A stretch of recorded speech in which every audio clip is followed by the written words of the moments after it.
Greetings and salutations. You're listening to Mama Ruth's Ancestral Musings. This is a podcast about all things Blackness with an ancestral point of view. I know it's been a long time since we last spoke, you guys, and I have some news. I am closing this podcast. Why, you might ask? Because when I started this podcast, I had a mission, and I can say my mission has been accomplished. And what is the mission? It was to introduce, encourage, and welcome people to the concept of ancestral reverence, all right?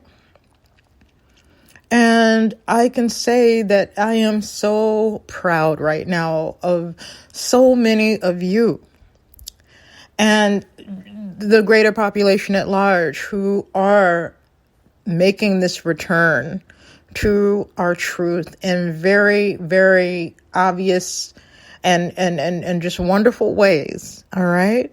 We're seeing this return on social media with, random various people. We're seeing this return in our creative arts, most notably music, poetry, film, and television, painting, sculpture. I mean, it's becoming more evident to me that this shift has in fact happened. It's not coming. A few years ago, we used to talk about, the ancestors are returning. The ancestors have returned. And they are working and moving, guiding, protecting, supporting, and inspiring so many of us. And that's being manifest in the ways that I just recently said. Either if it's just a random conversation with someone, or if it's artwork, writing, music. I mean, it's just happening, you guys. And yeah, what more do I have to talk about? What more? I mean, there's really not much more I really can say, because it's happening. I am just overjoyed. I feel so encouraged about us as a people moving forward in this land, not just here in the United States of America, but all over this planet. It's not just affecting us over here. It's happening everywhere. And to that I say, ancestors be blessed. Ancestors be fulfilled. May all the prayers that you made for your children, I hope that you are pleased with our return back to you.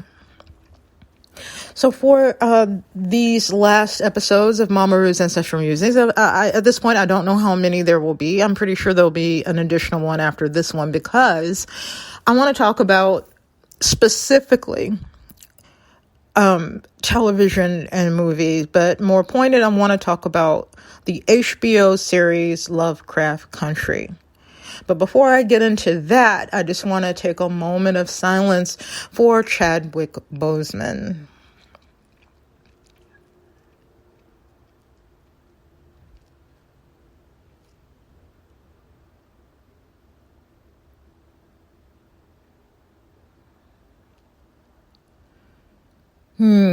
When I heard about the passing of dear Chadwick Boseman, it was so devastating.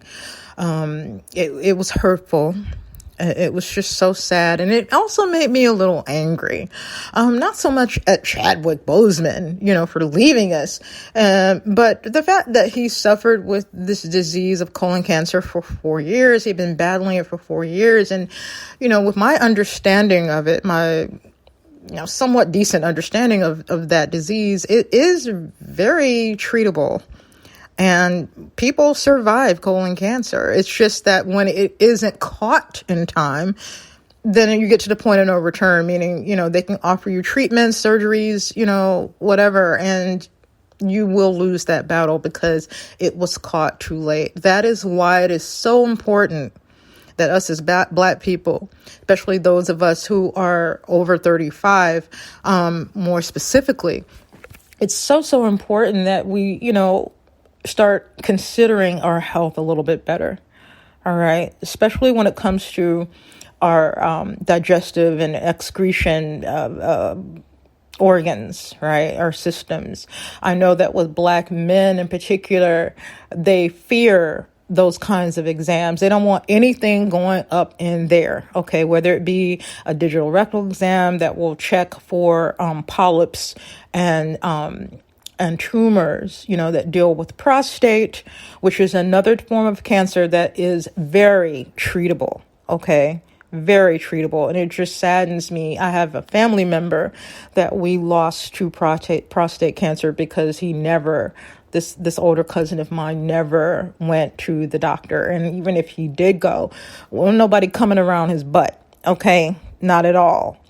And so, yeah, there's this huge fear of the DRE. And then with, our colons, and that part of our body, a little bit of anatomy here. You got a stomach, right? The stomach empties into our small intestine and the digestive process continues. And then all that waste goes into our sigmoid colon, and part of our large intestine, which then empties into the rectum. And then from there, everything is ready to be excreted from the body. And it goes from the rectum, and out through the anus.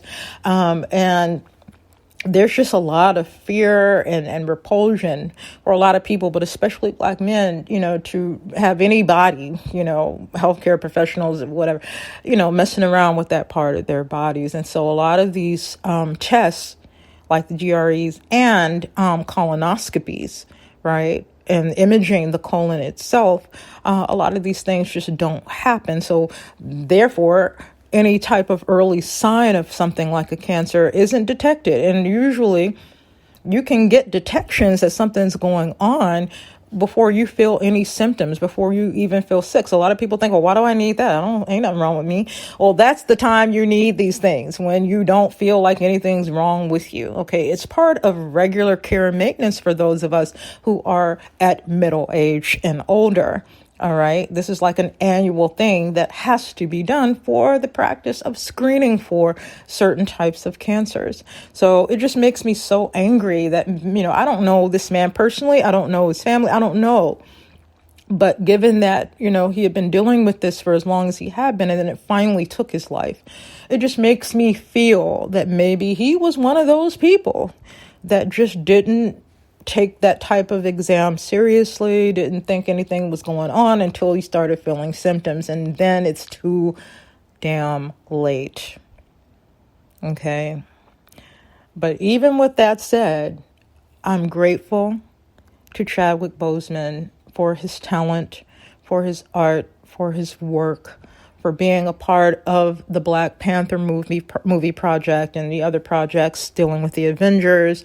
That's important to me, because I remember being a little kid, and my brother, who's 6 years older than me, he was really big into DC Comics at the time, more so than Marvel, but he was a fan of superheroes and comic books and all like that. And we rarely saw people who look like us in those comic books. So this is a huge thing, representation and all of that. And, and the wonder and the magic that was that Black Panther movie from a few years ago. I mean, it really was inspiring and exciting. There was a moment there, for us in particular, us Black folks. It was just so electric, and it was just a beautiful thing. It gave me a beautiful feeling to celebrate that. I'll never forget that. And I'm going to continue to celebrate that. Okay. So yeah, I watched Black Panther like a few times. I saw it twice at the movies, and then I've seen it here at home probably about 3 or 4 times, and it just doesn't get old for me. So thank you, Chadwick, Brother Chadwick. And may your return to the ancestral realm be filled with much comfort and joy as you make that reunion with those of your bloodline who made it there before you. Okay, so I want to talk about HBO's series Lovecraft Country. Oh my goodness, you guys. Now, first of all, I'm a fan of the horror genre, okay? I'm not necessarily a fan of gore, There is a difference. Okay. And I know that, really gory slasher type films fall under horror, but that's not really my thing. Okay. It's not, I don't have a weak stomach or anything, but I just feel like what scares me more is when it's implied violence, because then you're left up to your imagination to figure out what happened. And that can be pretty fucking scary. All right. So to have it all exposed right there, to see everything, it's like, that's not necessary for me. I don't need that. Some people like it, hey, that's on you. But I personally just don't like those kinds of images. And that's not going to make me stop watching Lovecraft Country. I have political reasons for liking Lovecraft, spiritual reasons for liking it, and, it's dealing with a genre that, again, I like. I like stories that deal with monsters and ghosts and, the things that go bump in the night. And what I am really enjoying about Lovecraft Country is the reception, especially amongst non-Black folks, okay? And what I'm seeing is a lot of confusion around this series from fans of H.P. Lovecraft who happen to not be Black or brown or whatever. And I think it's because they had a preconceived notion about what the series was going to be about, okay, and how it was going to, be played out on the small screen. And I think they were looking for a series that's basically going to be all about the reenactments of different H.P. Lovecraft stories, like we're just going to make that the theme. And they were sorely disappointed. Lovecraft was a huge, horrible, virulent, racist white man, okay? And he was very loud and proud with his anti-Blackness. So I think what a lot of those fans of Lovecraft didn't really understand or didn't want to understand, or maybe they understood it and it just made them pissed off, was the fact that Lovecraft Country is talking about the United States, and more so different spots of the United States that deal with very high numbers of people who are anti-Black racists, okay? I mean, we got laws on the books, people. These people who are, like they don't believe in racism and all this stuff. And that's just like a fool's errand to believe that. That's kind of a delusion to believe that, because there were actual laws on the books. Hello, Jim Crow.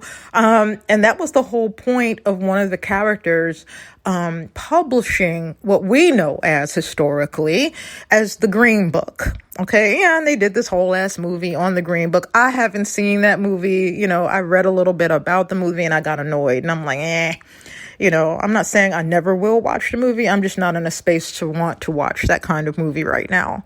But,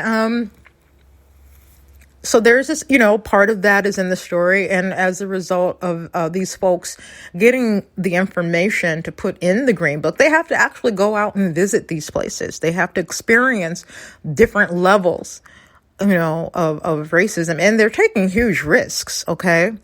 Because we're talking about a time in the United States, and this takes place in the 1950s, right?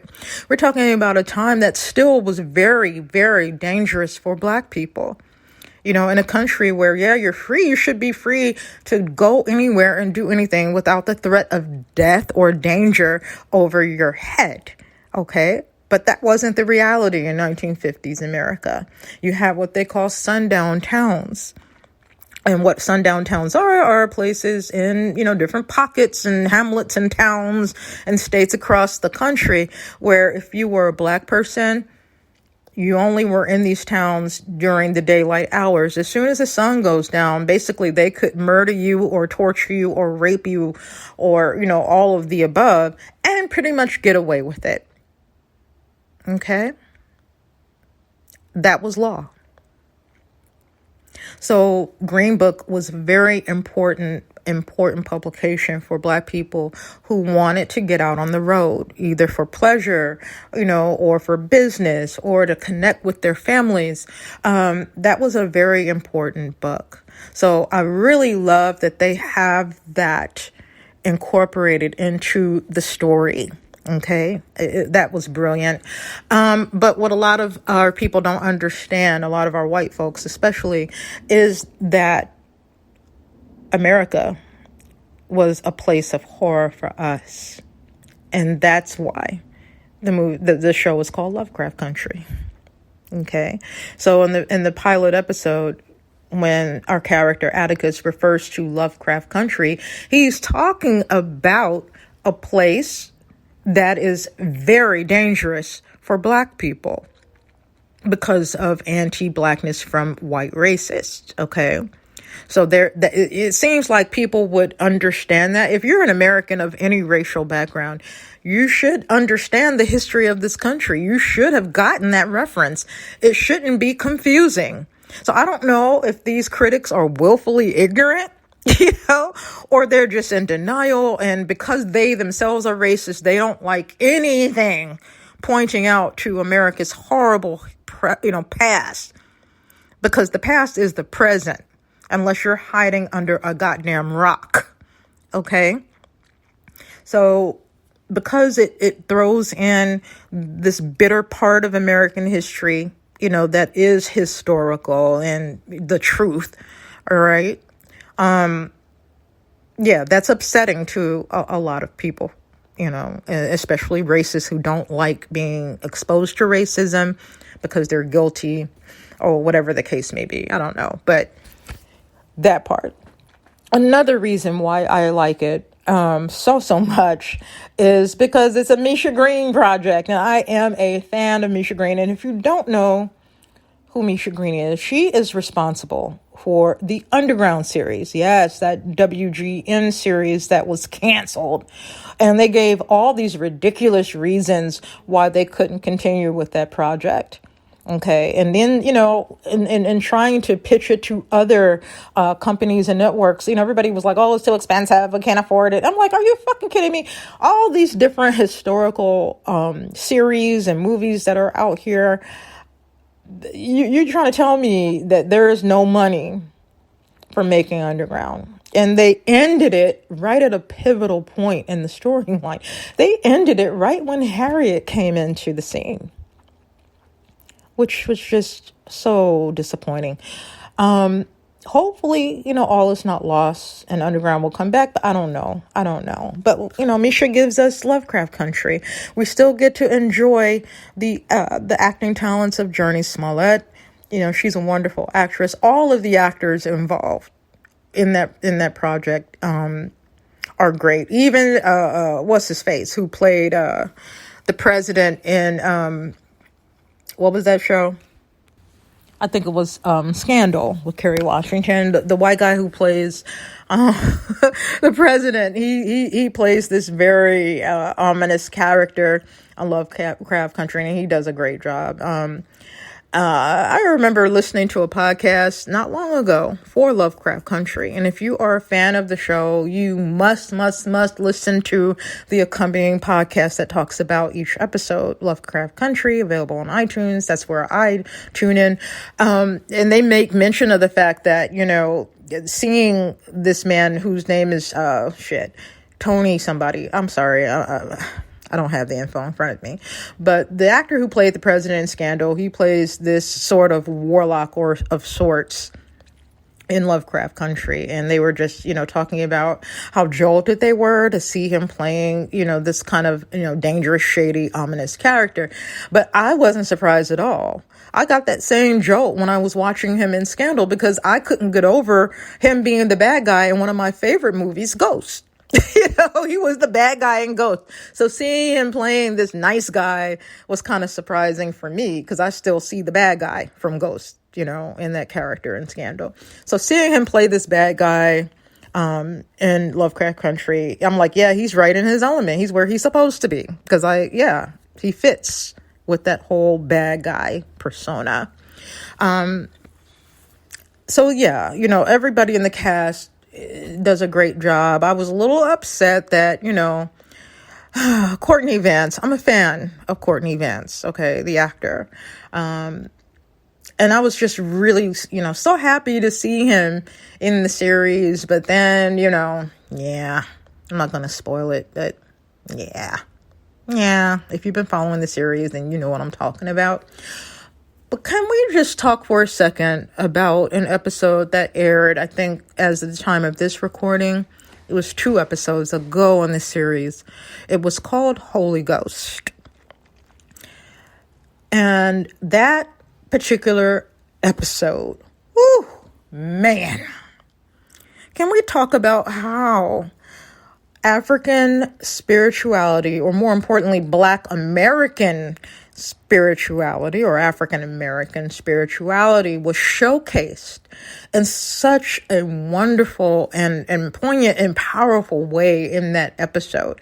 And they kind of took us full circle with how we as Black Americans manifest or practice our spiritual things, okay? So as the title of the episode implies, we're dealing with an aspect of our Christian indoctrination and how we, our worship styles as Black people, which, as I said before, very unique to us here. Now, have they been, imitated by others, outside of our people and community? Yes, they have. All right. But don't get it twisted. This form of worship style it started with us and our ancestors. Okay. We are the originators of that particular type of praise and worship style in the Black churches. And so they introduced to you a sort of tool that Letty, Journey Smollett's character, may want to utilize for what's to come. Okay.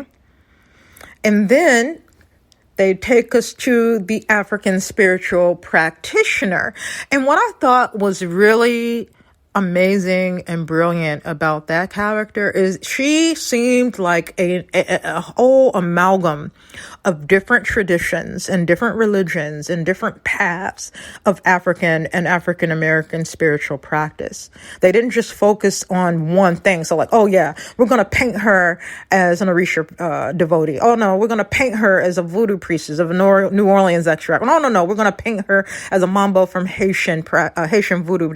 No, we're going to make her a total continental African spiritual priest. It wasn't just one thing. You saw everything embodied in this one character. Okay. And to tie them all together, she brings the ancestors into the work. Man, I must have jumped out my seat and screamed at that inclusion. And that just lets me know not only how brilliant the production team and the writers are, it's also letting me know that this awareness of our ancestors as a focal point of ourselves, as a focal point of how we move, a focal point of how we worship, a focal point of what we can utilize in our own lives for refreshment, for healing, for protection, for inspiration, okay?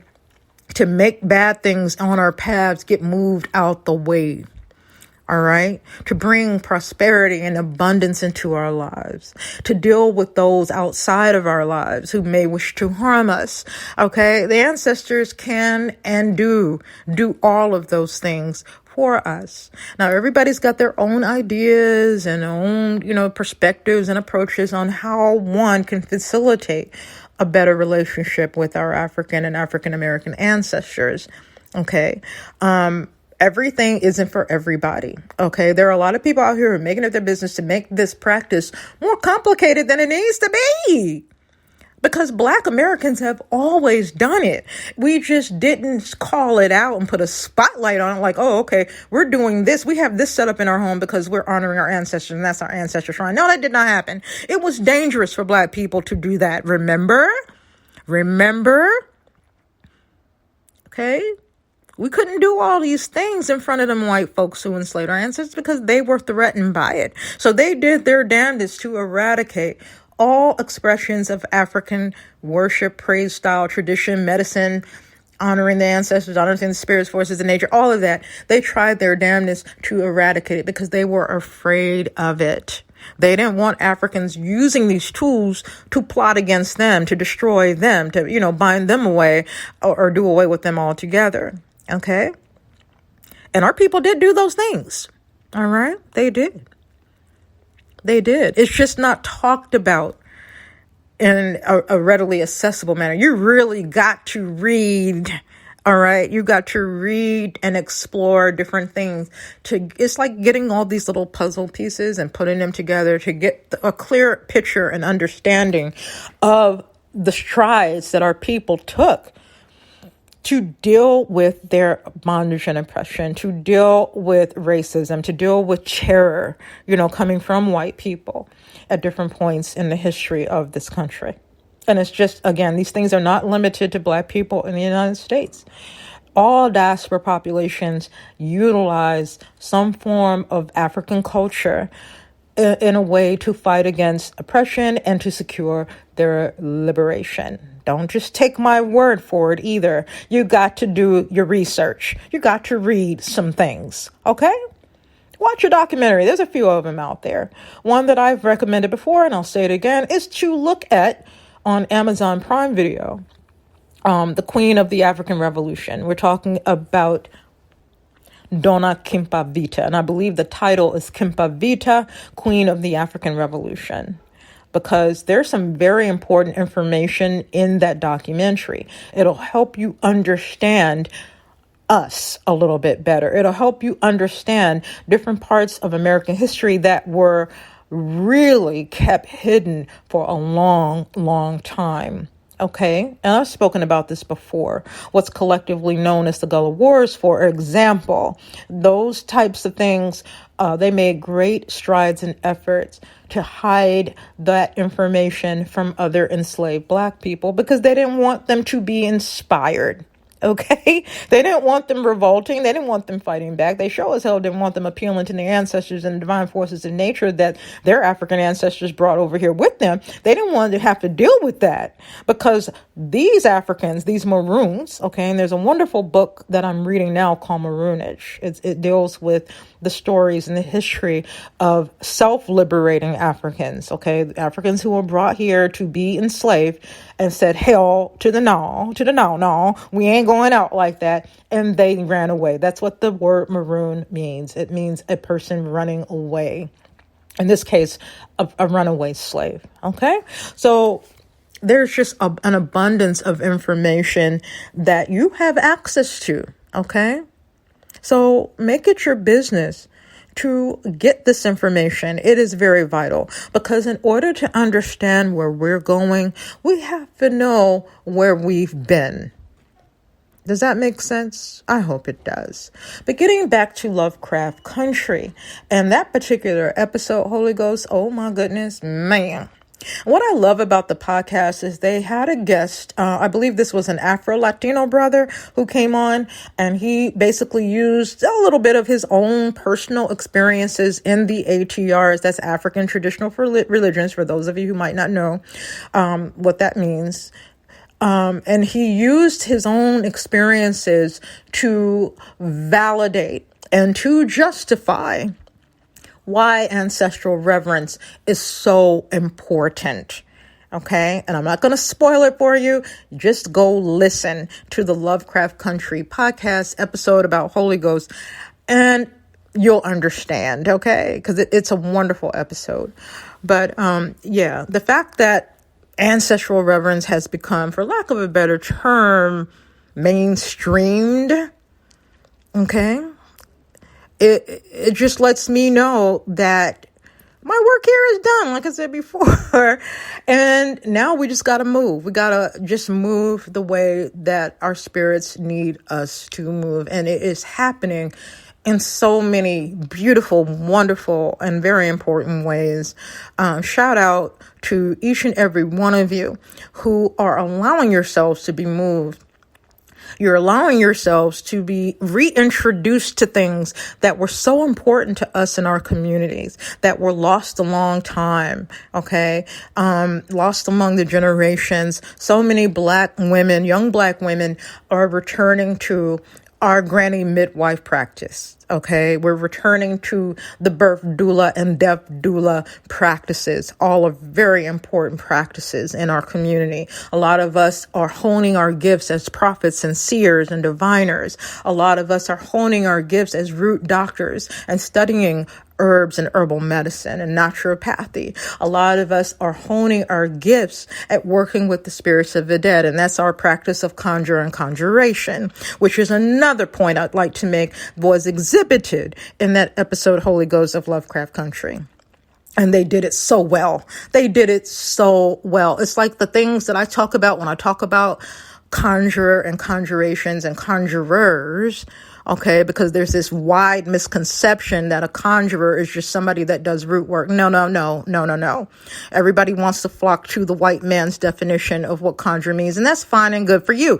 But in hoodoo, as hoodoos, we have our own definition of what a conjure man or woman is, what conjuration is. And it's specifically those of us who have the gift or the talent or the skill set to deal with the spirits of the dead. Not just limited to the spirits of the dead, but the spirits of place, the spirits of elements, the spirits of the natural world, elemental spirits, all right? But more specifically, they tend to deal with the spirits of the dead, these lost spirits, these wayward spirits, these restless spirits, these spirits who have unfinished work, unfinished business, these spirits who are homesick and are trying to find their family again, okay? These spirits who died wrong, as we say in hoodoo, they had a wrong death. Okay. And these spirits can't rest. These spirits who weren't properly honored with the proper funeral, or, they're just buried randomly on American soil and forgotten about. Our conjure men and women's job is to deal with such spirits. And I mentioned before, because of this viral pandemic, there's a lot of people dying wrong. Okay. So I reached out to a few people that I know personally who have this gift, okay, of working with the spirits of the dead. And I let them know, hey, you're up. It's your time now. Get ready, honey. Get ready, okay? Because you're going to be in demand. You're going to be busy, all right? So that element of conjuration is, in fact, used as a story arc, as a plot device in that episode. And it was perfect. I couldn't have done it better. Okay. It was exactly what I've been trying to tell people. This is what conjure is in the context of our hoodoo framework. Okay. Conjure isn't simply, I made magic. I was able to bring money to myself. I was able to, get somebody to like me that didn't know I existed before. That's not what conjure is. Not in hoodoo. Okay, not in hoodoo. Conjure is specifically dealing with the spirits. Okay, and in a two-way factor, because most of us who practice ancestral reverence aren't conjurers. We're just working with family, because it is the African belief that we don't die. We don't die. We might lose our fleshly encasing. Okay, that part might die. But the spirit that is housed within that body, that can't be killed. Okay? That's just basic 101 information.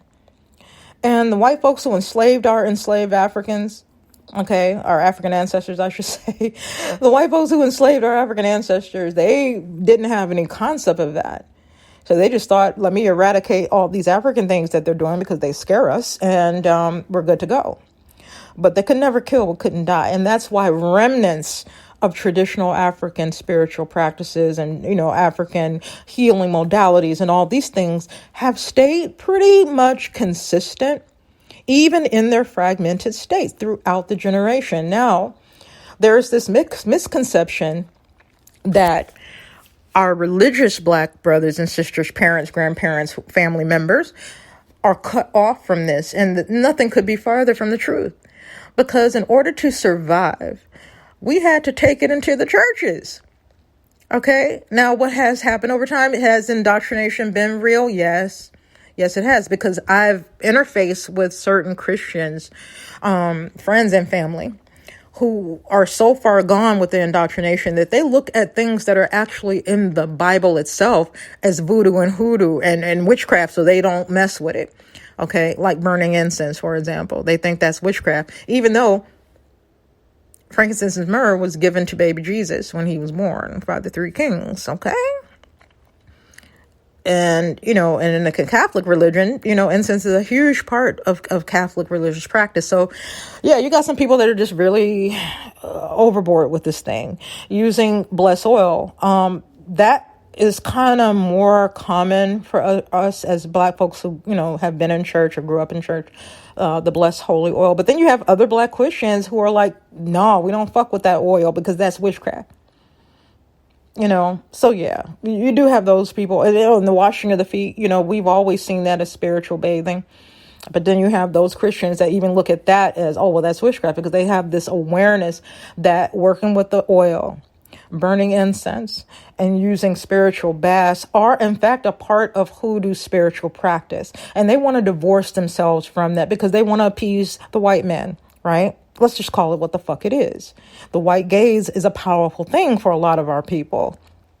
Okay, and they don't want the accusation and the being ostracized and being pointed out and called out, and and some legitimately do have a fear of going to this fictitious hell.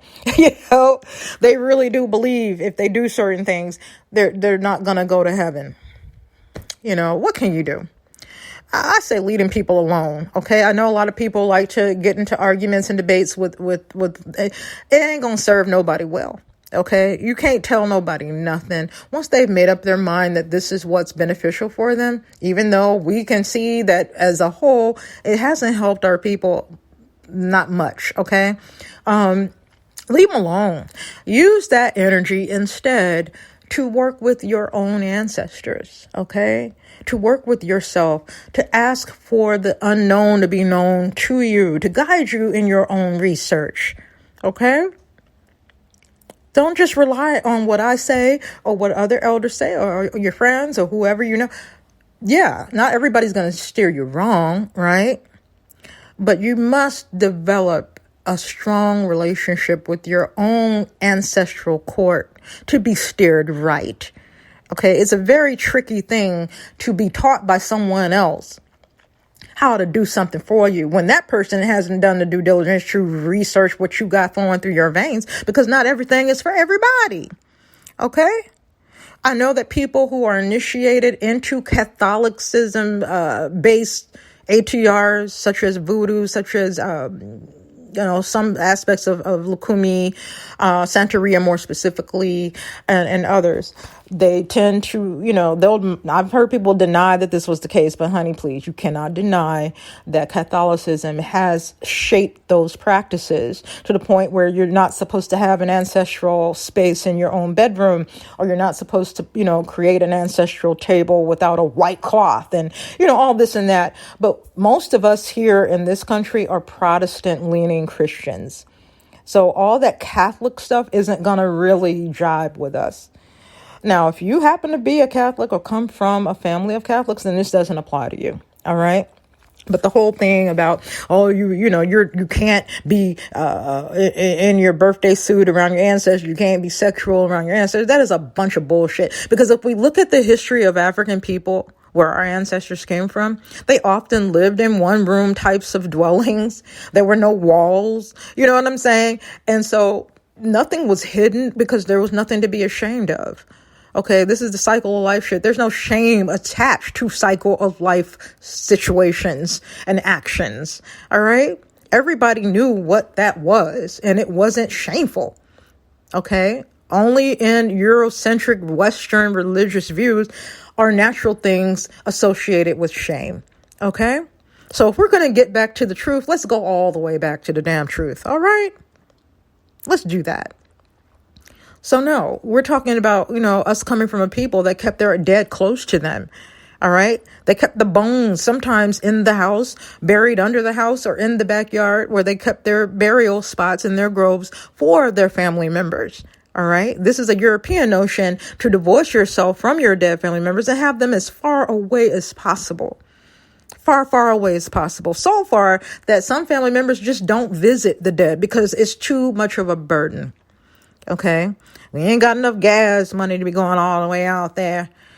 and this and that. Well, we got to get up early in the morning to go all the way out. Anybody going to get up there early in the morning just to be out there? And if we go when we want to go, we ain't going to have no time because it's going to be closed when we get there. And we're going to be there for 15 minutes after driving 2 hours.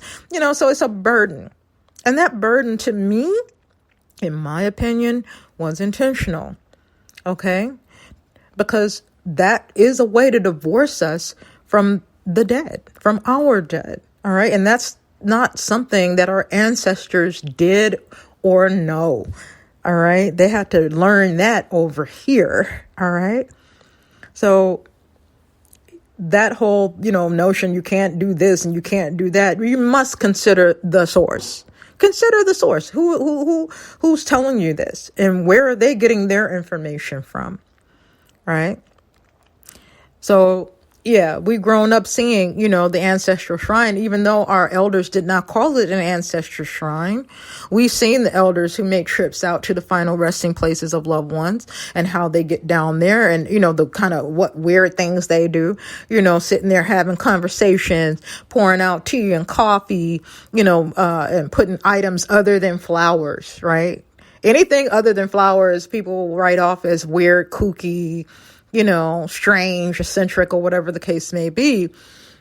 But there was a method into that madness, and there was a lot of secrecy. So a lot of times our elders and family members did not convey what they were witnessing to the younger folks watching, because they still felt that there was a danger associated with calling a thing, because they want to keep you safe. Because that's what they were taught. We got to keep you safe. So you can't be out here doing this and calling it this and calling it that and doing it this way and doing it that way. They were looking at their self-preservation. Okay. And somehow by them looking out for us the way they did, they kind of didn't really do us a favor because we're left weakened as a result. So I'm just so thrilled, so happy, so pleased, and so honored by each and every one of you, each of us, whether I've talked to you before or not, that are making it our business to reclaim everything that was lost and to not feel ashamed or afraid to call a thing. Okay? Yeah, you might not want to go into Great Aunt Beulah's house and point out that all those photos of all the long gone family members is actually an ancestral shrine. You might not want to do that, but what you might want to ask her is, this is really, really beautiful. What moves you to put this particular flower over here with these pictures? Or what is this little object you have? What made you want to put that there with these photos? Okay. Whose doily was that you have underneath these photos? Who made that? Tell me their story. That's how you engage the elders. You don't just, slap them over the head. Oh, auntie, you got an ancestral shrine. Don't do that. Okay? Just don't. That's not going to get you nowhere. All right? Learn how to talk to your people if you want to get the proper answers. So yes.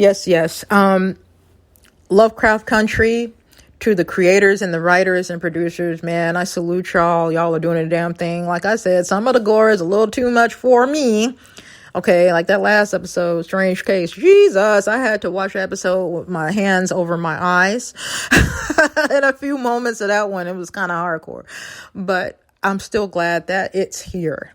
And the elements of traditional Black spirituality are woven throughout that series. And I can't wait to see what they do next.